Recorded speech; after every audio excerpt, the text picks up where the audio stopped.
It is my honor and my privilege this afternoon to introduce you to Kyndall.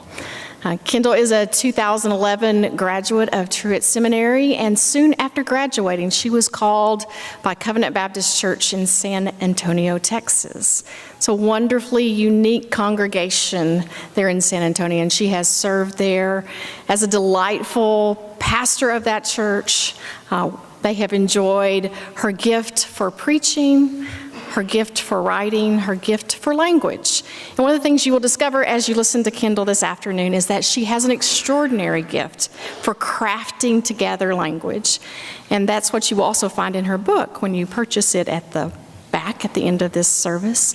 But it's a beautiful book of essays and sermons that she blended together. Preacher breath. I hope you'll take time to read it. But I want you to know that she is a poet. She has the soul of a poet, and that comes across in her preaching and in her writing. And what I love best about Kyndall in her preaching and writing and in her life is that she offers to us herself. She is vulnerable, she is authentic, and she shines with the love of Jesus in what she does. So I welcome you to listen to her today prayerfully.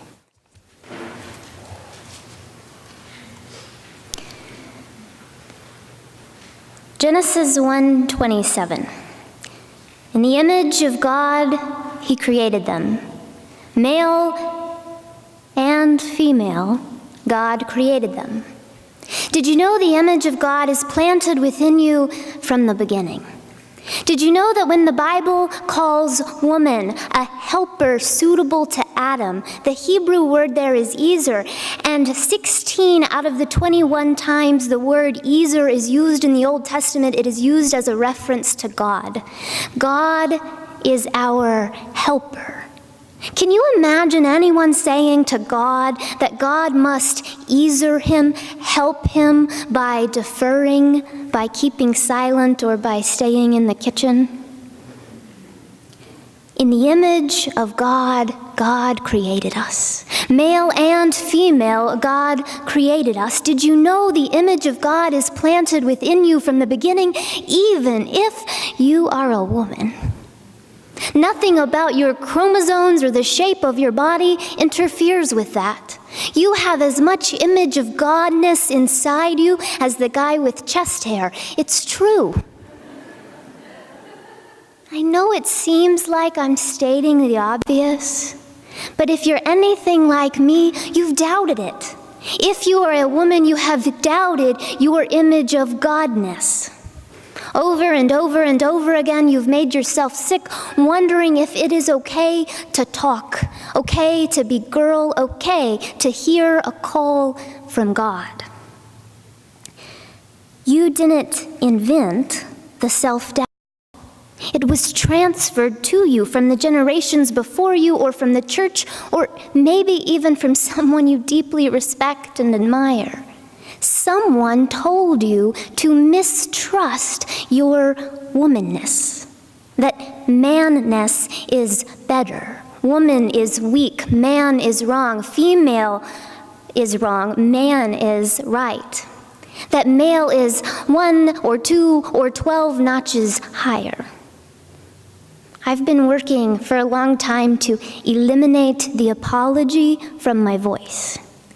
It isn't easy to get rid of all the unnecessary times I say, "I'm sorry, but," as my intro to a comment or a question or an email.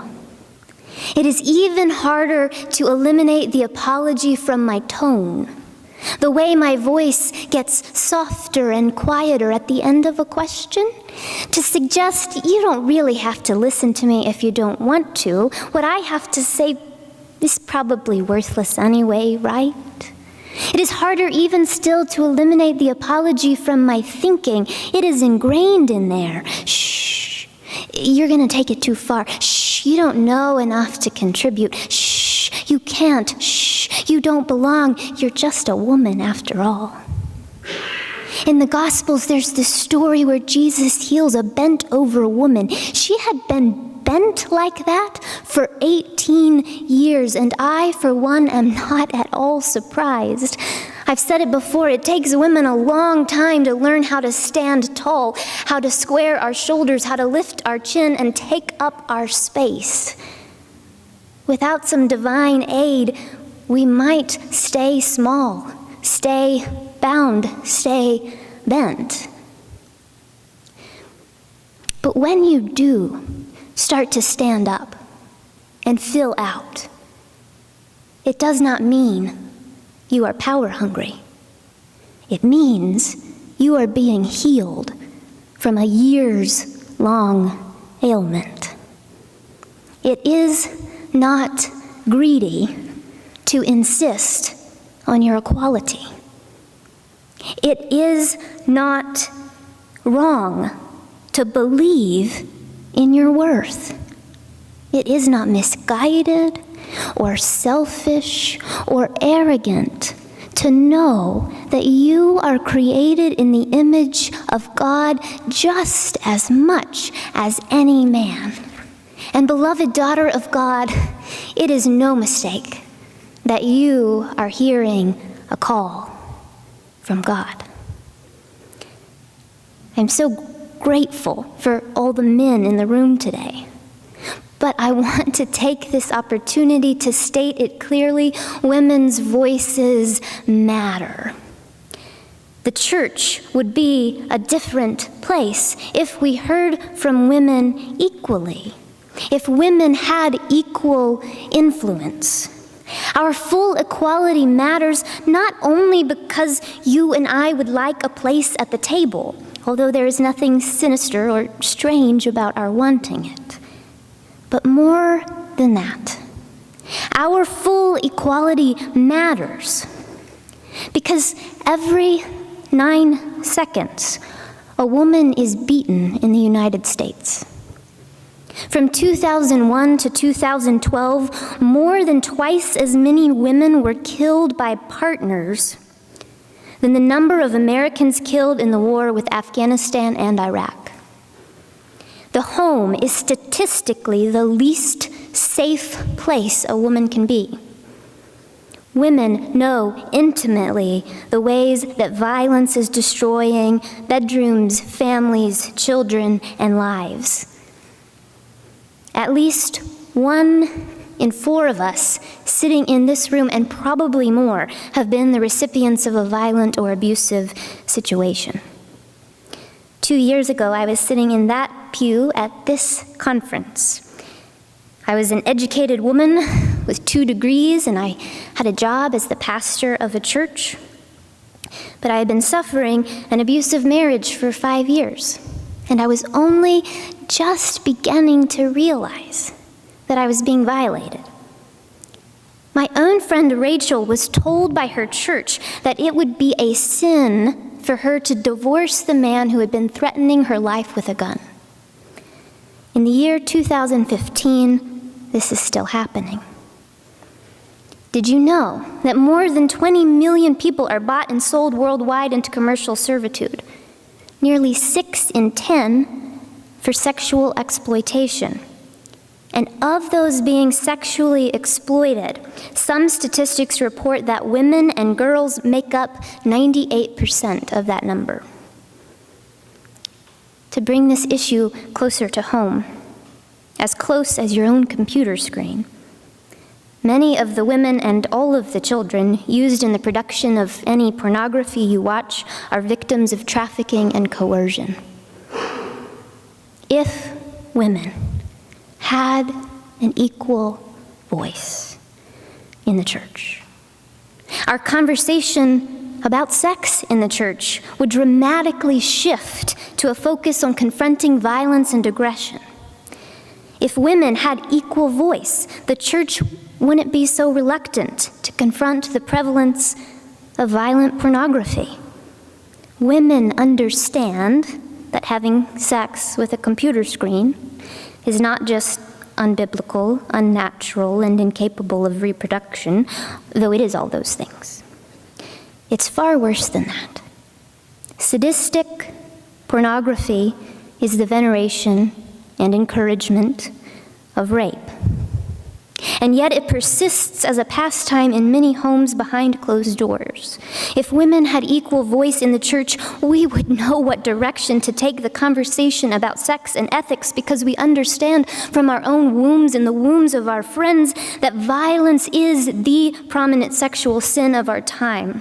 The single most destructive force ripping at the fabric of families and marriages and relationships of all kinds. Women know that eliminating brutality and the myth of acceptable domination from the home and the bedroom is vital to the health of families and the recovery of God-given intimacy. I mention these gruesome and unsavory realities because it is crucial that we see the full picture. Sexism is toxic, not only because it keeps you and I from using our voices. Sexism is toxic because it kills people. Sexism rapes women and children and destroys men as well. Sexism is toxic not only because it keeps you and I floundering in self-doubt, but because it turns women's bodies into commodities to be sold, traded, used, and discarded. Sexism is toxic not only because it pushes you and me out of the pulpit, but because it twists the beauty of the gospel ministry into a power clash between genders, rather than allowing it to be an open-armed, no-holds-barred proclamation of the love of Christ that is for everyone. The same thread of sexism runs through all these forms of oppression. The same evil that traffics girls for sex is the same evil that is keeping you silent. It is the same pernicious lie of inequality keeping you small that is keeping some men addicted to aggression and power. Which means that when you stand in the pulpit, you are defying the degradation of women's bodies in the bedroom. When you stand up and speak, you are opposing the lie that a woman who does not obey deserves to be beaten. When you use your voice, you are giving a vulnerable girl a real-life example of how to stand up for herself. When you choose to be a full person in the world, not just a subservient people pleaser, you are confronting the powers that would sell your sister into slavery without a second thought as to her humanity. It is all connected. As women, we waste so much energy fretting about whether it is okay. Is it okay to speak up? Is it okay to be me? Is it okay to be woman and preacher, woman and leader? Is it okay to be woman and opinionated, woman and strong, woman and intelligent, woman and brave? I am here to remind you, or perhaps to say it to you for the first time, it is not only right to use our voices, it is our duty. It is not just our prerogative, it is our calling. It is more than okay for you to use your voice. It is necessary. See, a bent-over woman can't protect a child because she doesn't know how to stand up for herself. A bent-over woman can't respond to violence because she can't even see it. All she knows are her own toes. She's busy staring downward, frantically shuffling out of everyone else's way. But there are some evils we are meant to get in the way of. There are some lies we are meant to obstruct. Bent-over women are too preoccupied with getting in their own way to get in the way of anything more important or malicious. Which is why Jesus defies the religious authorities in order to heal us, straighten us, and free us from bondage. The straightened up woman gets to look Jesus straight in the eye. And once you do that, you see your own reflection shining back at you from the eye of God. And that tells you something you cannot forget. No matter who tries to tell you differently, you see the image of God is inside you, and Jesus has set it free to sin no more, to cower no more, to keep silent no more, to bow and scrape no more, to worry no more, to fear no more, to hide no more. If you get close enough to Jesus, God's Spirit will unleash you. The image of God will come alive within you like a miniature resurrection, and you will uncramp, unbend, unwind, and become. Look, if someone was still trying to argue with me that the Bible says slavery in the South was a good thing, I wouldn't bother to argue back. If someone wrote an article about it, I wouldn't finish reading. If someone preached a sermon commending slavery, I would walk out. As a woman in ministry, you do not have to defend yourself. You can walk out on any message that tries to deny your equality. You can be kind to your oppressors. You can treat him or her with respect. And in some cases, you may even like the person who is shushing you. But you do not have to accept their oppression, not ever. No matter how much truth they know and tell, you do not have to buy this insidious lie of your unequal worth. Because your gut knows, your soul knows, your Christian knows, your belonging to God knows that you are equal and that this self-evident reality is non-negotiable. You do not have to listen to the voices who try to shush you, keep you small, keep you silent. You can choose instead to listen to Jesus as he unbends you. You do not have to defend yourself. In fact, I don't recommend it. Arguing is a waste of your time, your energy, your talent, and your call. Here's my suggestion. Be you. Spend your life being you. Spend your time doing the work you are called to do, and don't look back. There is no need to defend, explain, or justify. Let the passionate work you do and the integrity with which you do it be your only argument. To minister out of the image of God means we embrace who we are, male and female. We learn in time how to be ourselves exactly as God created us. Our gifts and our quirks, our personalities and our ideas, we minister out of who we are and how we were created. We revel in being a unique representation of God's love on this earth. Being created in the image of God means we have to let ourselves out of confinement if our God light is going to shine. So shine, child, shine. Don't hold back. Don't fret.